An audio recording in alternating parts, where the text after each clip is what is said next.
Hey, welcome back to the Money with Morgan channel then. So this video is going to be the July 2022 Vanguard Junior ISA update, where we'll be sharing what Morgan now has invested in her Junior ISA over in her Vanguard account. These videos are intended to try and inspire more parents to get investing for their children and to show you that it's really not that difficult if you just follow a set process. So let's get on the laptop now and I'll show you exactly what's in her account. So here on the laptop then, looking at Morgan's Junior ISA account, we can see that her S&P 500 ETF is going well so far. So by going well, I mean the investments are averaging out where we just put that same amount of money in each and every month.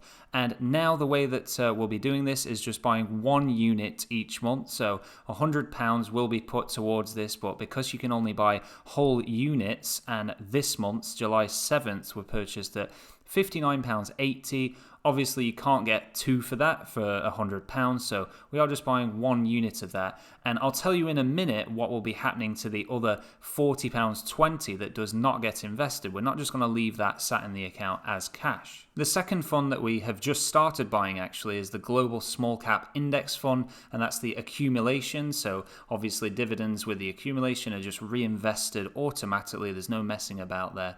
And this is a great one for those of you that may just want to do £100 a month and you don't want to just buy one unit of the S&P 500. You want that whole £100 put in every single month. Well, here with this one, you can actually buy a part of the unit. So on the 7th of July, we bought 0.28 of this fund for a cost of £100 there. You can see so far here on this 1 year graph that the investments have been made at an average again. So there, a low one, then a couple of higher ones there in the chart, and then another low one there. And that's why we do that monthly, as it's known, dollar cost averaging or pound cost averaging if you're watching in the UK. It's just so you're never having to try and time the market. You can just put that same amount of money in each and every month at the same time. Before I share with you the third and final fund that I'm going to be putting that spare cash into, I'll show you how it's broken down so far. So at the moment, we have a total now of £2,027.10,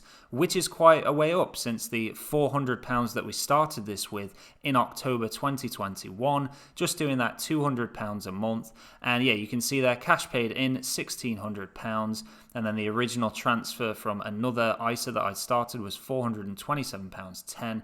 We can see this is broken down as a current loss of £39.19 because of the market being down currently with everything that's going on in the world.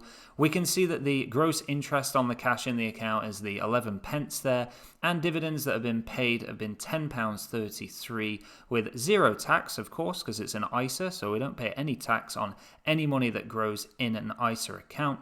And then the Vanguard charges are currently 98 pence there. So we can see at the moment we're down £29.73.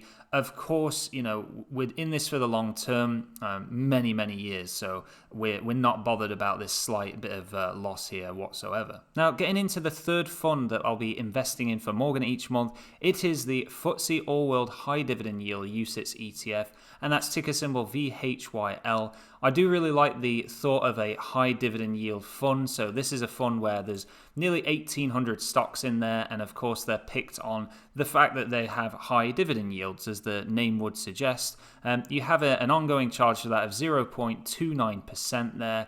It is a bit more than the S&P 500 one, but I really just wanted to add this in because it's one that we can have a reliable, good dividend payment on each time that the dividend gets paid there, which as you can see here, it says quarterly. So every 3 months, we're going to get a dividend paid out from that, and it'll be much higher than the average fund there because it's, of course, the high dividend yield one. If you go onto the portfolio data tab there, you can actually see all of the stocks that you'll be investing in if you buy this fund. So the top 10 there, you'll actually see Johnson & Johnson, ExxonMobil, JP Morgan Chase, Procter & Gamble, etc. So they're all good, solid companies paying out that great dividend. That's going to do it for this video though. If you've enjoyed it, please do drop a like below and of course consider subscribing to the channel. One last time, thank you for watching. Thank you for watching for Munchkins. Be happy.